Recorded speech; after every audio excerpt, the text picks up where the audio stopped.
Buenos días, vamos a continuar con nuestra clase de ondas electromagnéticas.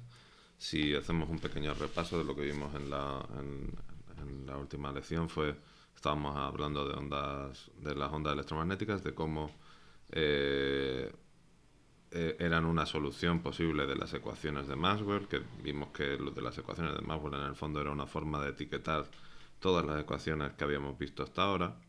Y habíamos estado hablando pues de ondas electromagnéticas planas y también de que era necesario que una carga estuviera acelerada para que existiera una onda electromagnética. También estuvimos viendo que cómo habíamos propuesto una solución que, si recordáis, era de este tipo. Era un campo eléctrico y un campo magnético que eran perpendiculares entre sí, que se movían con una velocidad, y entonces pues eso daba lugar a un frente de onda plano, y entonces vimos que esa posibilidad, ese campo eléctrico y magnético, electromagnético, entonces pues era compatible con las ecuaciones de Maxwell. Y entonces pues era posible encontrar en el universo campos eléctricos y magnéticos que se comportaran así, que tuvieran esa forma, ¿vale? Vimos que después de aplicar la ley de Faraday, una de las restricciones que me ponía la ley de Faraday es que, vale, sí, tú puedes tener eso, siempre y cuando la componente perpendicular del campo eléctrico con respecto al magnético, o sea, sí, la componente perpendicular con respecto al vector de campo magnético cumpla esta relación, que E tiene que ser C veces el campo magnético. Y después la ley de Ampère me decía algo similar, pero metiendo también estas constantes de aquí. Cuando unía las dos condiciones, eso me daba lugar a que me imponía que la velocidad de ese campo tenía que ser justamente este número de aquí, que coincide con el valor de la velocidad de la luz. Entonces, por tanto, esta velocidad a la cual se tiene que mover en la onda electromagnética, pues justamente es la velocidad de la luz. Es bastante lógico porque la luz es una onda electromagnética, entonces no le llamaríamos velocidad de la luz, lo llamaríamos velocidad del pepino. Pero como la velocidad de la luz es una onda electromagnética, pues por eso c, justamente la velocidad a la que se mueve, pues es la velocidad de la luz, ¿vale? En conclusión, pues de todo esto hemos deducido que una onda electromagnética es una onda transversal porque los vectores que definen su campo eléctrico y campo magnético siempre son perpendiculares a la dirección de propagación. Esa dirección de propagación viene siempre indicada por el producto vectorial E por B, en este orden, ¿vale? Cojo E, le aplico la regla de la mano derecha y eso pues me da la dirección de propagación, que sería, si es mi dedo índice, bueno, es que cuando me pongo aquí en la pantalla, pues mi mano derecha se convierte en mano izquierda. Llevo varias horas de clase y me di cuenta ayer. Bueno, si utilizamos la regla del sacacorchos, pues nos imaginamos el campo eléctrico hacia arriba, apretamos en el sentido de las agujas del reloj yendo hacia la dirección donde podría estar el campo magnético, entonces la dirección de propagación iría hacia dentro de la pantalla, ¿vale? Ahora de todas formas veremos unos cuantos diagramas. Otra cosa que hemos aprendido es que A y B pues no pueden valer lo que les dé la gana, sino que están relacionados por medio de C. E es C veces B, ¿vale? Siempre. También hemos visto otra cosa curiosa, es que en principio esta velocidad siempre es la misma, o sea, fijaros que depende de constantes universales, ¿vale? Entonces, si depende de constantes universales, en principio es válida para todo el universo. Mientras la permitividad del vacío y la permeabilidad del vacío sean así, la velocidad de la luz tiene que ser esa. ¿Qué pasará cuando la permitividad no sea la permitividad del vacío, como puede pasar en un material? Eso lo veremos un poco más adelante, o la permeabilidad igual, ¿vale? Otra cosa que también hemos visto es que esta onda electromagnética no necesita un medio para propagarse. Esto, bueno, en ningún momento hemos necesitado cargas, ni corrientes, ni nada, ni que hubiera un material, ni eléctricos, ni historias.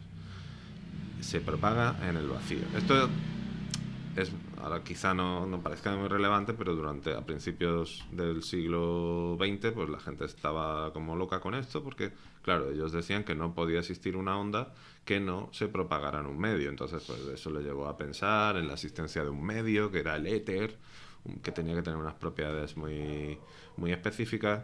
Y bueno, pues se debatió mucho, ¿no? Eran dudas razonables, no era, o sea, era un debate científico, la gente daba sus argumentos y eran lógicos todos los argumentos.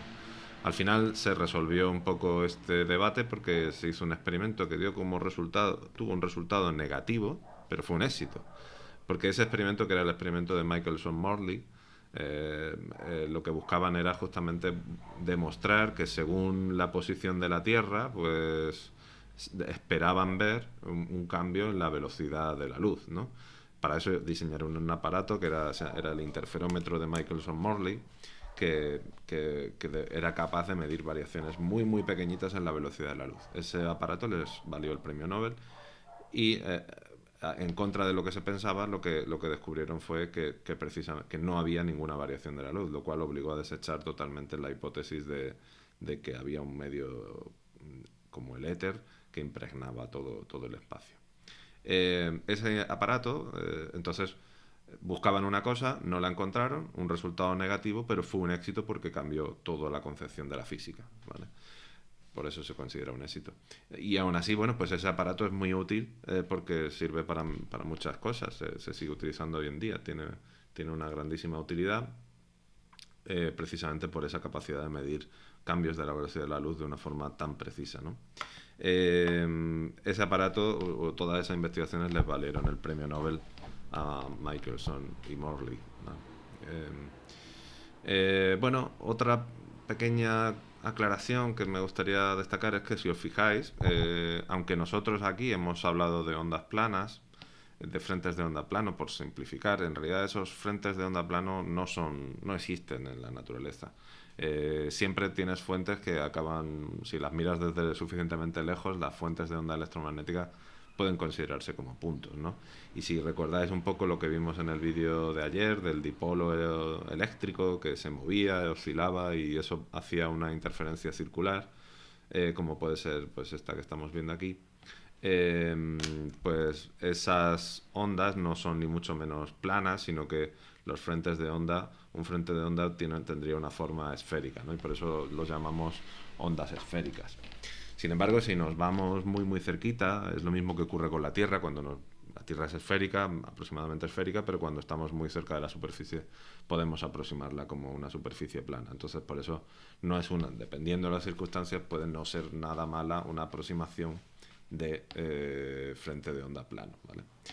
Una cosa que también me gustaría aclarar es que, fijaros, a veces, por ejemplo, cuando se habla de sonido, pues se habla de un radiador isótropo. Eso quiere decir que emite sonido que en todas las direcciones del espacio por igual. Eso es posible en sonido, ¿vale? Por ejemplo, una explosión, tú tiras una bomba y la explosión de esa bomba se reparte por igual en todas las direcciones, ¿no? Formando esferas concéntricas. Sin embargo, en las ondas electromagnéticas no ocurre así, precisamente por el hecho de que las ondas electromagnéticas son transversales, ¿no? Tú no puedes tener un dipolo eléctrico que genera una onda transversal en todas las direcciones. Generalmente tú tienes un dipolo, tienes una oscilación y eso va a crear una onda pues con una simetría cilíndrica, pero no esférica, ¿vale? Entonces, bueno, un detalle más, una pequeña consideración de que nunca tendremos en realidad ondas electromagnéticas esféricas isótropas, ¿no? Puedes tener, o sea, ni es verdad lo de la plana ni es verdad lo de la esférica. Al final tienes que ir un poco viendo caso por caso y estudiando qué es lo que tienes, ¿no? Otra posibilidad más rigurosa es emplear las ecuaciones de Maxwell, operar directamente con ellas, no ya en la forma integral, que es la que hemos visto nosotros aquí. Esta sería la forma integral de las ecuaciones de Maxwell, pero puedes operar con ellas en forma diferencial, ¿vale? En lugar de escribir estos símbolos integrales, como normalmente se hace, de hecho, no se suele utilizar esta expresión integral, pero se considera más fácil a niveles de primeros cursos de grado, entonces por eso se usa. Pero generalmente como se trabaja es con la forma diferencial, es decir, en lugar de escribir aquí la integral del campo eléctrico en una superficie, lo que se hace es escribir la divergencia del campo eléctrico es igual a la densidad de carga. En lugar de emplear estos operadores integrales, se operan operadores diferenciales, como es el operador nabla y el gradiente, la divergencia y el rotacional. Como eso se sale un poco de los objetivos del curso, pues bueno, os tenéis que creer que a partir de las ecuaciones de Maxwell se pueden llegar a estas dos ecuaciones, en las cuales si hemos hecho unas cuantas simplificaciones, hemos supuesto que no hay variación, las derivadas con respecto a los ejes y y z pues son nulas, y entonces pues esos términos desaparecerían y al final se pueden escribir de esta forma. Esto es una ecuación diferencial en derivadas parciales de grado 2, de orden 2, ¿vale? De dos variables y de orden 2. Entonces, fijaros que, bueno, tenéis cursos de matemáticas que trabajan con cuya finalidad entera del curso es resolver estas ecuaciones, pero al final, la verdad es que las ecuaciones diferenciales dan mucho miedo porque es verdad que en general no tienes una solución, o sea, a no ser que realmente solo sabemos resolver.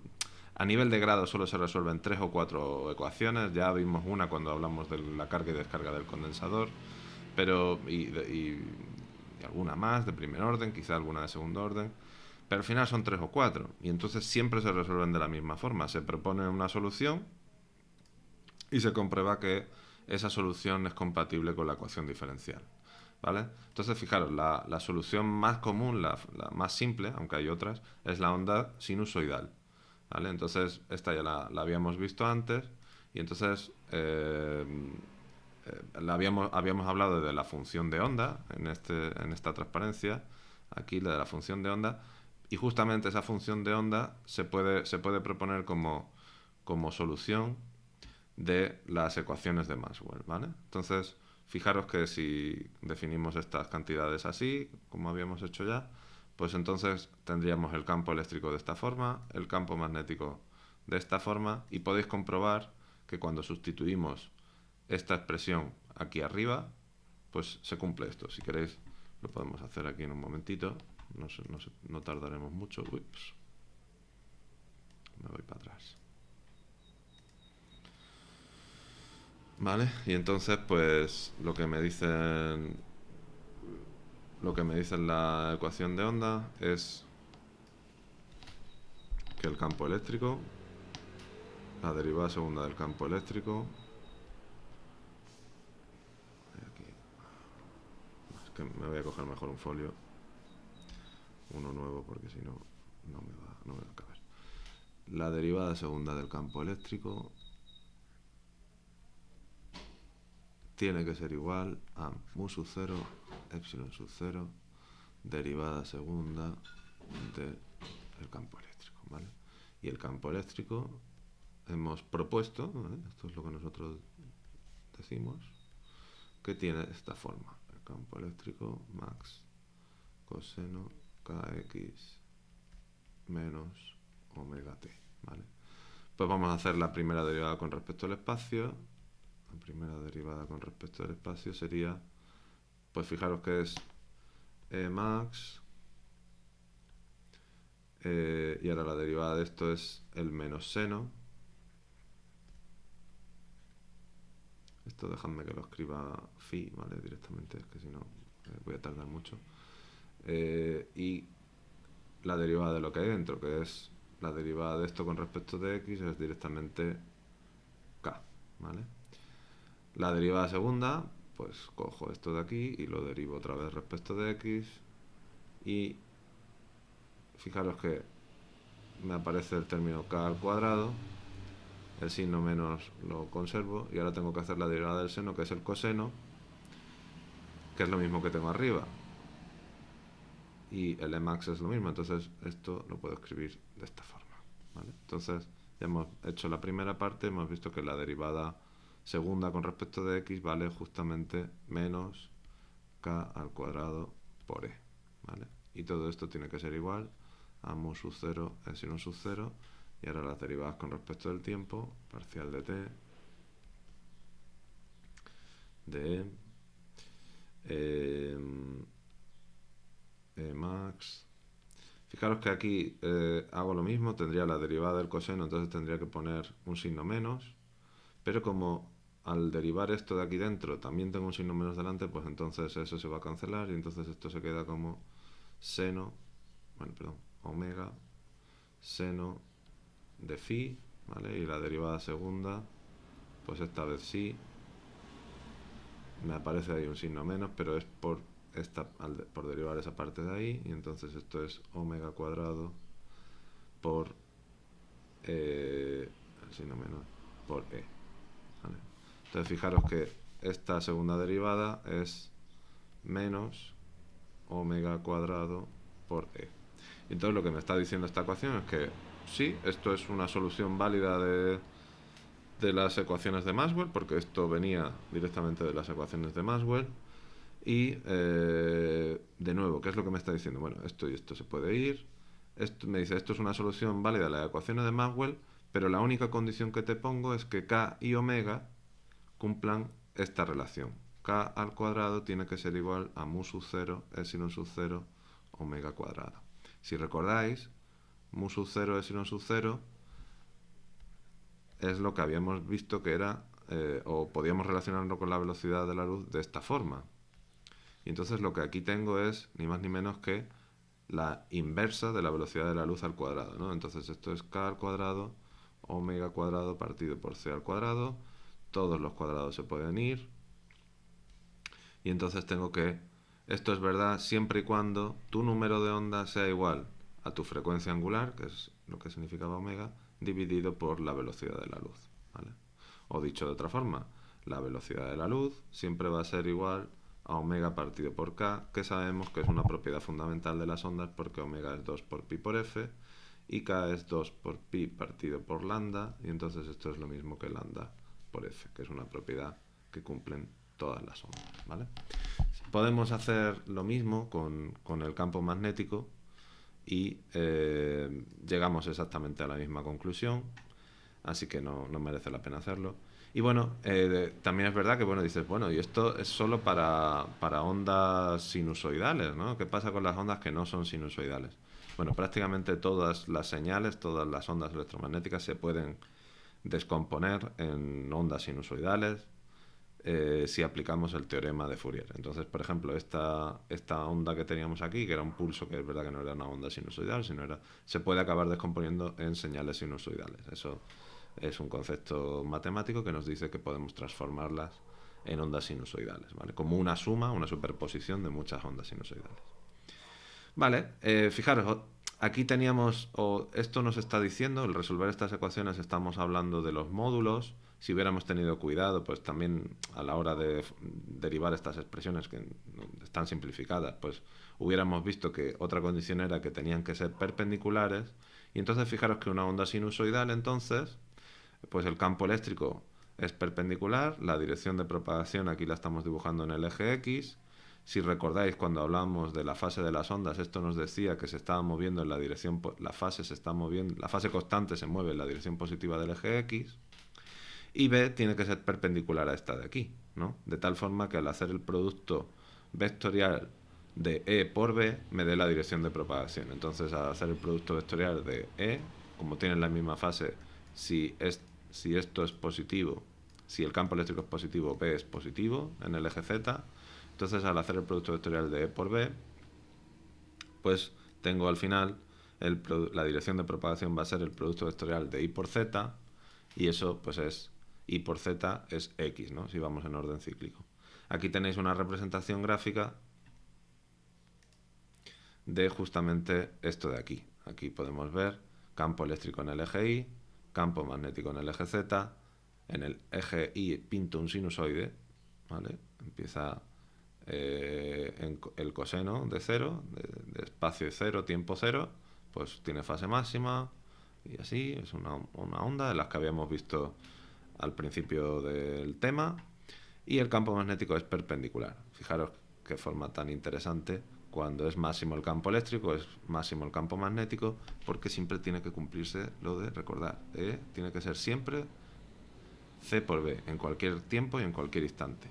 Fijaros que siempre que tengo aquí, bueno, pues campo eléctrico 0, vale, pues entonces el campo magnético puede ser 0. ¿Campo eléctrico vale algo? Entonces el campo magnético tiene que valer algo, ¿vale? Y siempre la velocidad de propagación es la velocidad de la luz, ¿vale? Vamos a hacer un pequeño ejercicio intentando ganar un poco de soltura con todos estos conceptos. Vamos a hacer este ejercicio de aquí, a ver dónde me pongo. Me voy a poner por aquí. Aquí mejor, aquí abajo, que si no, no voy a poder usar el boli. O mira, no, mejor pongo... espera. Mejor pongo esto aquí y yo me pongo aquí donde estaba, que es donde me gusta estar. Vale, pues tenemos un láser de CO2 que emite una onda sinusoidal en la dirección menos X, ¿vale? Vale, entonces vamos a pintar primero nuestro sistema de coordenadas. Vamos a pintarlo tal que así. Esto va a ser el eje X, esto va a ser el eje Y y esto va a ser el eje Z, ¿vale? Y entonces me dicen que tengo un rayo que emite un campo eléctrico en la dirección menos X, ¿vale? Y que es paralelo a Z, ¿vale? Entonces el campo, en este caso, el campo eléctrico sería una cosa así, ¿vale? Esto sería el campo eléctrico.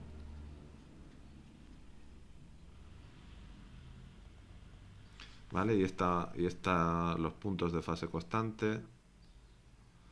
Los puntos de fase constante se van a ir moviendo en la dirección negativa del eje X, ¿vale? Esta es la dirección de propagación, esta es la velocidad de la onda, ¿vale? Estos puntos, todos estos puntos se mueven hacia la izquierda, ¿vale? Vamos a escribir la ecuación. El campo eléctrico, entonces, hemos dicho que está en la dirección negativa, perdón, está paralelo al eje Z, ¿vale? Aquí fijaros que es máximo. Y se mueve en la dirección negativa del eje, ¿vale? Esto sería su campo eléctrico máximo, esto no pasa nada. Dirección negativa del eje X, fijaros. En la ecuación que tengo aquí, estoy dando por hecho que la onda se mueve en la dirección positiva del eje X. Cuando sustituíamos y veíamos cómo se iba desplazando esa fase, pues cogíamos, vale, voy a coger un delta t un poquito mayor que 0, un t un poquito mayor que 0, y entonces, para que esto siga siendo 0, pues delta x tiene que ser un poquito mayor que 0. Entonces, me he tenido que desplazar en la dirección positiva del eje x para que esto siga siendo 0. Si ahora te desplazas en la parte negativa, fijaros, cuando delta t es un poquito mayor que 0, pues entonces delta x va a ser negativo. Pues para que esto siga siendo igual a 0, pues necesito poner aquí un signo más, ¿vale? Entonces, esto lo que significa es que en lugar de haber ahí un signo menos, es tan sencillo como que al final en lugar de haber un signo menos, pues aquí hay un signo más, y esto ya pues es una onda que en lugar de desplazarse hacia el eje X, se desplaza en la dirección menos X. Vamos a ver qué pasa entonces con B. Bueno, B sabemos que tiene que ser perpendicular a sus máximos y mínimos coinciden en el espacio con los máximos y mínimos de E, y entonces B, bueno, pues su orientación va a ser en el eje Y. Y fijaros, bueno, aquí he cometido un error. Está mal, esto está mal. ¿Por qué? Porque fijaros, si lo pongo así... Vamos, espera, igual estaba bien. Claro, yo lo que tengo que hacer es que cuando proyecto E contra B, eso me dé la dirección de propagación, ¿vale? Entonces, fijaros que cuando hago así, estoy apretando y entonces eso me va a dar la dirección de propagación. Entonces estaba bien. Uy. Cuando hago el producto vectorial de E por B, eso me tiene que dar C. O bueno, el módulo de C. Perdón, el vector unitario C. El vector unitario de C. La dirección de C. No me tiene que dar C, me tiene que dar la dirección de C. Entonces, estaba bien. Entonces lo vamos a escribir aquí. B es igual a I. B max. Esto no cambia. Y la fase es la misma que tiene. No puede tener otra fase. Tiene que ser Kx más omega t. ¿Vale? Pues fijaros, ya hemos escrito E y B en función de la posición y el tiempo. Bueno, vamos a hacerlo numéricamente. Emax es un dato del problema, no hace falta que lo escriba, pero sí que estaría bien escribir cuánto valen explícitamente las demás cantidades, ¿no? Emax es un dato, no lo voy a repetir, pero K, por ejemplo, pues sí que vale, sí que me están dando el dato de la longitud de onda, entonces yo me voy a la definición de K, y eso es 2pi partido por lambda, y entonces ahora lo hacemos. Omega, sé que es omega es 2 por pi por f, es una forma de verlo, ¿vale? 2 por pi por f. Y f es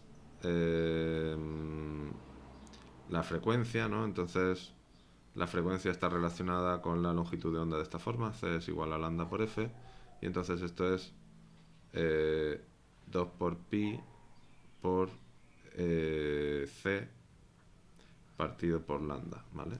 Lo podemos escribir de esta forma, eso sería omega, y finalmente me quedaría saber cuánto vale Bmax, ¿vale? Pues Bmax sabemos que todas las ondas electromagnéticas cumplen esta relación de aquí, que entonces eso tiene que ser Emax, el valor del campo eléctrico, dividido por la velocidad de la luz. Vamos a hacerlo numéricamente porque creo que, bueno, para que tengamos un poco de soltura sobre las cantidades, las magnitudes, etcétera, ¿vale? Me voy aquí, ya sabéis, este es mi ordenadorcito. From math import p, porque me va a hacer falta. Y entonces, lam es igual a 10.6 micras. Una micra es 10 elevado a menos 6. No, 10.6. Emax es igual 1,5 megavoltios. ¿Qué más tengo por aquí? Ya está, no tengo nada más. Entonces, K tiene que ser 2 por pi partido por lambda. Entonces K vale eso de ahí. Bueno, voy a hacerlo ya todo. Omega es igual a 2 por pi por la velocidad de la luz, que la velocidad de la luz la puedo suponer como un valor universal. Generalmente cogemos 3 por 10 elevado a 300.000 kilómetros por segundo, y entonces omega es 2 por pi por c partido por lambda. Omega vale eso entonces. Y B max es únicamente E max partido por C. Partido por C, ¿vale? Entonces B max es 5 militeslas. Voy a escribirlo aquí para que tengáis también la idea de las unidades. Y entonces K es 59.000 por 10 elevado 59.000 por 10 elevado a 3. ¿Qué unidades tiene esto? Pues fijaros, si pi es adimensional, 2 es adimensional, aunque a veces esto se puede poner en radianes, ¿vale? Yo me gusta hablar en radianes, ¿vale? Vamos a hacerlo así. Esto sería radianes y estos son unidad de distancia, estos son metros, ¿no? Entonces estos son radianes por metro. Generalmente, esto es un poco raro, normalmente siempre se pone sencillamente metros a la menos 1. Los radianes muchas veces se omiten. La frecuencia angular, pues en este caso, fijaros que si aquí tengo hercios, frecuencias son hercios, pues la frecuencia angular serían radianes por segundo, porque el hercio es 1 partido segundo, y entonces esto de aquí hemos quedado que es un número enorme. Es un número muy grande. ¿Tiene sentido que sea un número? Sí, tiene sentido que sea un número muy grande. Sí tiene sentido. Ahora vamos a verlo. La frecuencia angular es... a ver, es que tengo muchos decimales. 1, 3, 6, 9... 12, 177,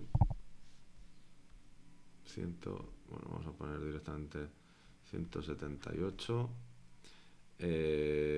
radian, 178 por 10 elevado a 12 radianes por segundo, ¿vale?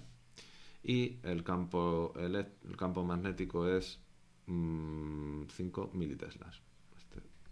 Ya está, no tiene más, ¿vale? 5 militeslas. Esta unidad del sistema internacional es el Tesla, pues 5 militeslas. Sí tiene sentido. Un láser de CO2 emite una luz roja. Bueno, en concreto esta no sería roja, sería ultravioleta. Vale, así, ¿no? Esto es una luz ultravioleta. No, perdón, 106 nanómetros. Sí, esto es una luz ultravioleta y entonces pues las frecuencias de oscilación son altísimas. Esto sería 178 terahercios. Es una frecuencia muy, muy, muy alta. No, perdón, esto no son 10,6 micrómetros, son 10.600 nanómetros. Sí, esto es rojo. Esto está por debajo del rojo. El espectro, y eso lo vamos a ver ahora, el espectro visible está entre 400 y 700 nanómetros. Justamente eso es lo que vamos a ver en esta clase. Fijaros, ¿qué pasa entonces cuando, o en la clase siguiente, no sé si va a dar tiempo hoy, tenemos ondas electromagnéticas que viajan por la materia, ¿vale? Esto que hemos visto, pues está estupendo en el vacío. No hemos hablado de nada que no sea el vacío. Sencillamente, cuando viajas en la materia, pues en lugar de coger la velocidad... uy, aquí falta un cuadrado, esto está mal. Aquí falta una raíz cuadrada, ¿vale? Aquí debería meter una raíz cuadrada a todo. Cuando estás en un medio material, en lugar de tener la permitividad del vacío y la permeabilidad del vacío, pues tienes un valor distinto, que generalmente siempre lo hemos expresado como un múltiplo de la permitividad o permeabilidad del vacío, ¿vale? Si eso lo sustituimos aquí falta una raíz cuadrada en todo el denominador, ¿vale? Aquí sí está bien. Pues entonces se nos queda algo de esta forma. Se nos queda que la velocidad en un medio material es ni más ni menos que la raíz cuadrada de las permitividades y permeabilidades magnéticas relativas, ¿vale? El producto de ambas. Es decir, siempre es más baja la velocidad de la onda en un medio material que en el vacío, ¿vale? Vamos a ver un pequeño vídeo para justamente ver este fenómeno. Bueno, pues aquí lo tenemos y aquí, bueno, fijaros solamente de momento en esta parte de aquí. Fijaros que cuando va a empezar aquí una onda a propagarse, está entrando por aquí, el resto de esto de aquí fuera a ignorarlo. Esto es una simulación, ¿vale? Y entonces aquí tenemos un cilindro dieléctrico y fijaros que cuando la onda está propagándose por el vacío, pues lo hace a una determinada velocidad, pero cuando llega a ese cilindro, pues inmediatamente empieza a ir más lento. Cambia su longitud de onda y viaja más lento. Fijaros que para cuando llega aquí abajo, cuando esta zona va más lento, para cuando llega ahí a la mitad del cilindro, ya prácticamente la de fuera ha recorrido ya la totalidad del cilindro por fuera, ¿vale?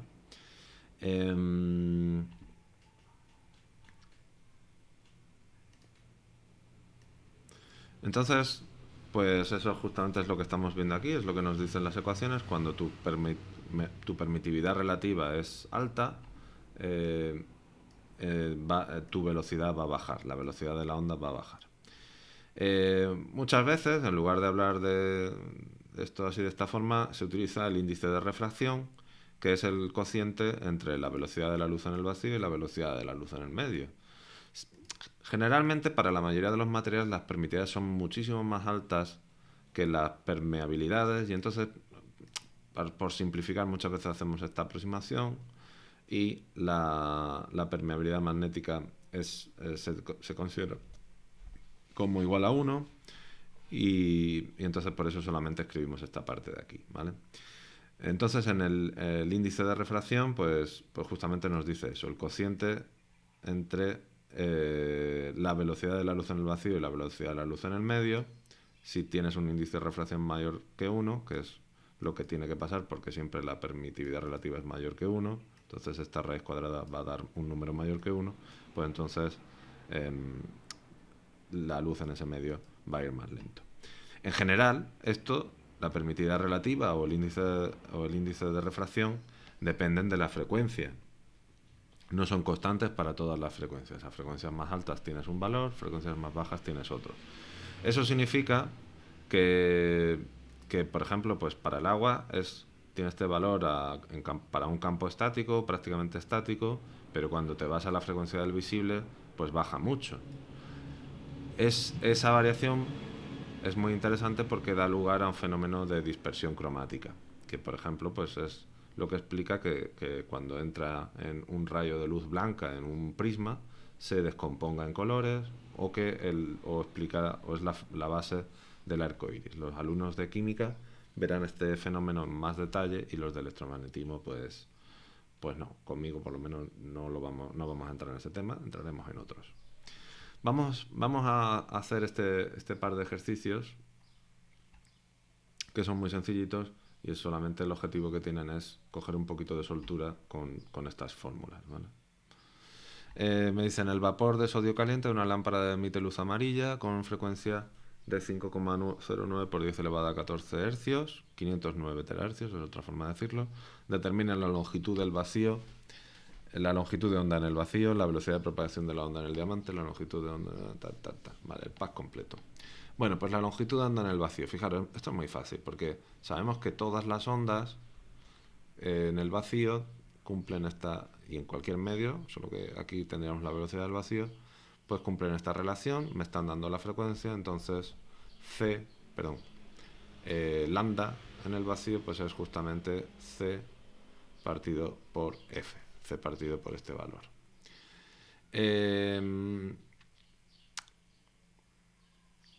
La velocidad de propagación en un diamante, bueno, pues si me dicen que K vale tanto, K sub M vale tanto, pues tenemos, por ejemplo, lo primero que podemos hacer es calcular el índice de refracción, que sabemos que vale raíz cuadrada de K, porque K sub M vale 1, y entonces eso me permite escribir esto. También sabemos que el índice de refracción se definía como la velocidad de luz en el vacío partido por la velocidad en ese medio, y de ahí pues podemos despejar directamente V como C partido por N, que es lo mismo que C partido raíz cuadrada de K, ¿vale?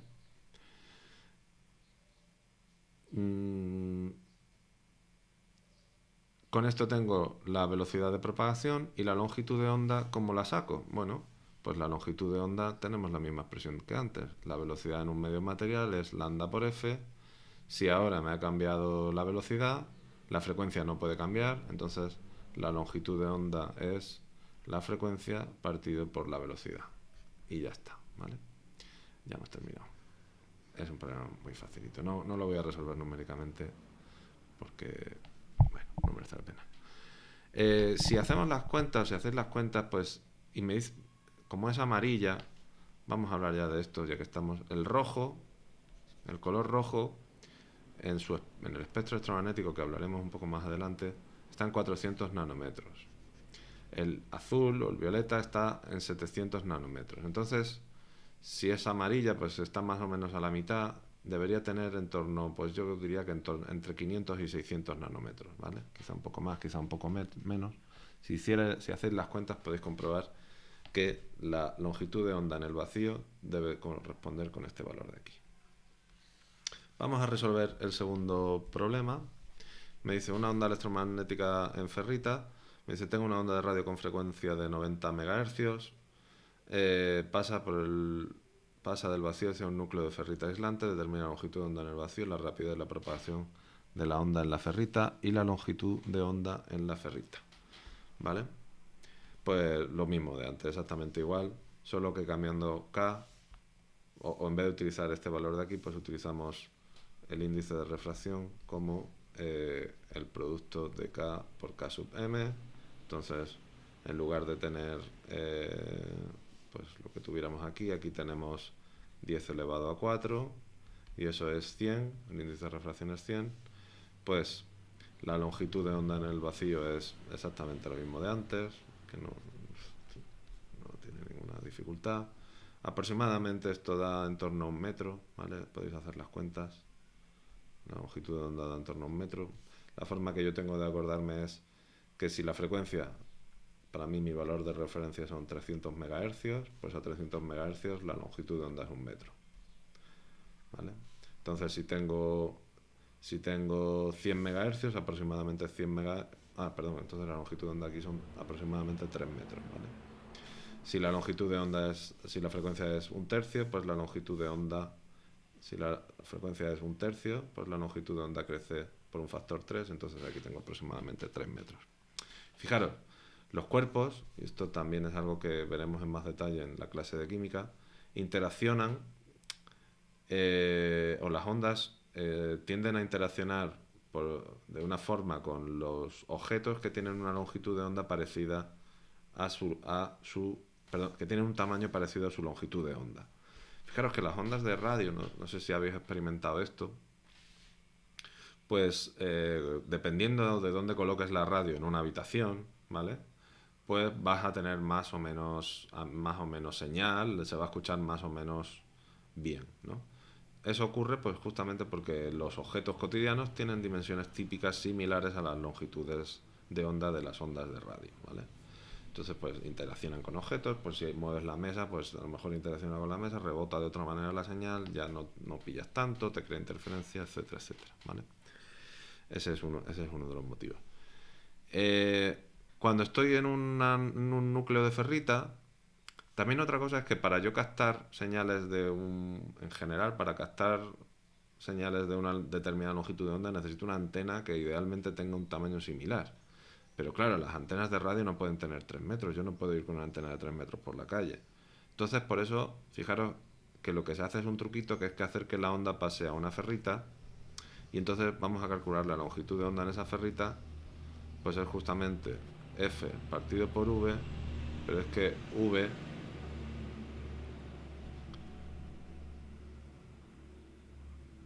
es C partido por N.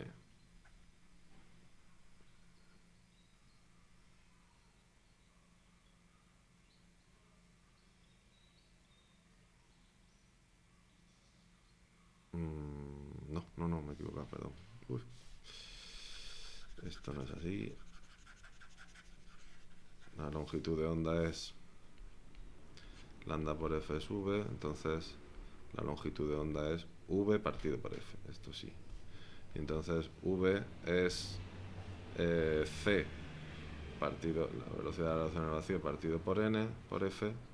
Entonces esto es lo mismo que la longitud de onda en el vacío partido por N. Es decir, va a ser, si antes era 3 metros, pues ahora es 3 centímetros. Entonces si yo tengo una antena enrollada en una ferrita y como la longitud de onda en esa ferrita es 3 centímetros, pues a lo mejor con una ferrita de 3 centímetros pues sí que me resulta mucho más fácil captar esa señal, ¿vale? En lugar de tener que tener una señal de 3 metros, una antena de 3 metros, pues puedo tener algo de 3 centímetros y eso puede ser suficiente, ¿vale? Muy bien. No, esto ya no. Vale, pues creo que lo vamos a dejar a... Ah, no, quería hablar primero de las ondas estacionarias. Vamos a hablar de esto de las ondas estacionarias, porque ya no me va a dar tiempo en esta clase de hablar del espectro electromagnético y la energía. Veréis, una cosa que pasa es que en principio una onda se está moviendo siempre, pero bueno, claro, cuando se encuentra con una pared de un conductor perfecto, pues no puede atravesarlo, ¿vale? Las ondas electromagnéticas no atraviesan conductores. En esa situación, ¿qué ocurre? Pues toda la onda se va a reflejar de tal forma que el campo eléctrico en la superficie del conductor sea cero. El campo eléctrico tangencial a la superficie de un conductor siempre tiene que ser cero, ¿vale? Entonces, fijaros que si escribimos la onda incidente, donde aquí utilizando este sistema de coordenadas, pues lo podemos hacer aquí así, tendríamos aquí el seno, bueno, en realidad aquí sería un seno, no un coseno. Aquí habría un desfase, esto está mal. Esto debería ser un coseno, perdón, un seno, porque para un t igual a 0, pues en x igual a 0 el campo eléctrico tiene que valer 0. Y el campo magnético pues también. Esto debería ser también un seno. Tienen esta orientación. Fijaros que es por lo que hemos visto antes, el campo eléctrico tiene que valer... si el campo eléctrico vale esto, el campo magnético tiene que valer esto, de tal forma que al hacer el producto vectorial de I por Z, pues eso me da la dirección, eso me da X, y por eso aquí le hemos puesto un signo menos, para que la dirección de propagación sea menos X. Otra cosa que también cambiaba era la fase. En lugar de haber un signo menos, que eso es para el sentido positivo, pues le tenemos que poner un signo más que implica que esta onda se propaga en el sentido negativo del eje X. La onda reflejada, pues, ¿qué ocurre? Bueno, fijaros, la onda reflejada tiene que ser tal que al sumarse con esta dé siempre 0 en el conductor, ¿vale? Entonces sumamos esto con esto y siempre da 0. El campo magnético no, el campo magnético tendrá que ser lo que sea para que esta onda efectivamente se propague en la dirección positiva del eje X. Si os fijáis, entonces la única posibilidad, si esto ya hemos dicho que tiene que tener este valor porque tiene que ser el opuesto a este, ER tiene que ser igual a menos EI, pues entonces el campo magnético no le queda más remedio que tener esta expresión. Aquí falta también un signo menos, ¿vale? Madre mía, cómo está esta transparencia. A ver.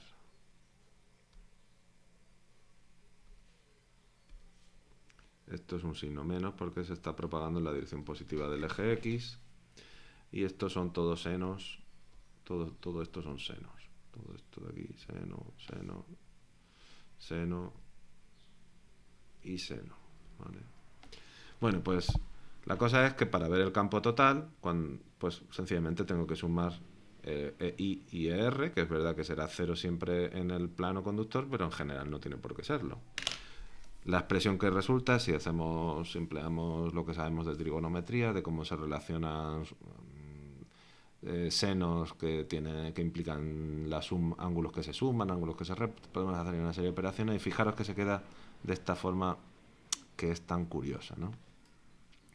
Porque aquí, fijaros que si aquí hay una fase que se desplaza, aquí en realidad no hay ninguna fase que se desplace. Tienes por un lado unos valores máximos, un seno, y después ese seno va oscilando con una frecuencia omega t, ¿vale? Ya no es un seno que se propaga, sino que ahora tienes un campo eléctrico que en un instante será así, y en otro instante pues será así. Uy, estoy bajando muy mal. En otro instante será así. Vale, espera, vamos a hacerlo bien. Será así. Esto es la línea del X. En un instante será así, pero en un instante posterior no es que se vaya desplazando esto, no se van desplazando las fases, pero va cambiando la amplitud porque va modulado por este seno de aquí, ¿vale? En un instante puede ser 0, porque esto a veces toma valor 0, puede tener valor 0, y después va para abajo y va cogiendo valores máximos y mínimos. Aunque no es exactamente lo mismo, podemos ver, por ejemplo, en este vídeo, que aquí pasa algo parecido, ¿vale? Aquí no es exactamente lo mismo porque, como no llega totalmente perpendicular, pues hay una parte que se va desplazando por la superficie y va cogiendo distintos valores. A ver si hubiera otra simulación. A ver, voy a buscarla. Bueno, he encontrado este vídeo. Fijaros que aquí hay una onda que se está desplazando y aquí estamos viendo cómo la onda incidente y la reflejada pues se están formando muy, muy lentamente, ¿no? Aquí tenemos, va bajando y fijaros cómo al final ya poco a poco ya termina de rebotar, pero lo interesante es que aquí se queda una onda estacionaria que ya no se propaga, solamente se van desplazando está estacionaria, no se desplaza su fase y solamente va cambiando su amplitud en función del tiempo, con un patrón determinado por la forma en la que se desplaza, ¿vale? Bueno, pues lo vamos a dejar aquí y continuaremos el próximo día hablando de espectro electromagnético y energía y momentos de las ondas electromagnéticas. Un saludo.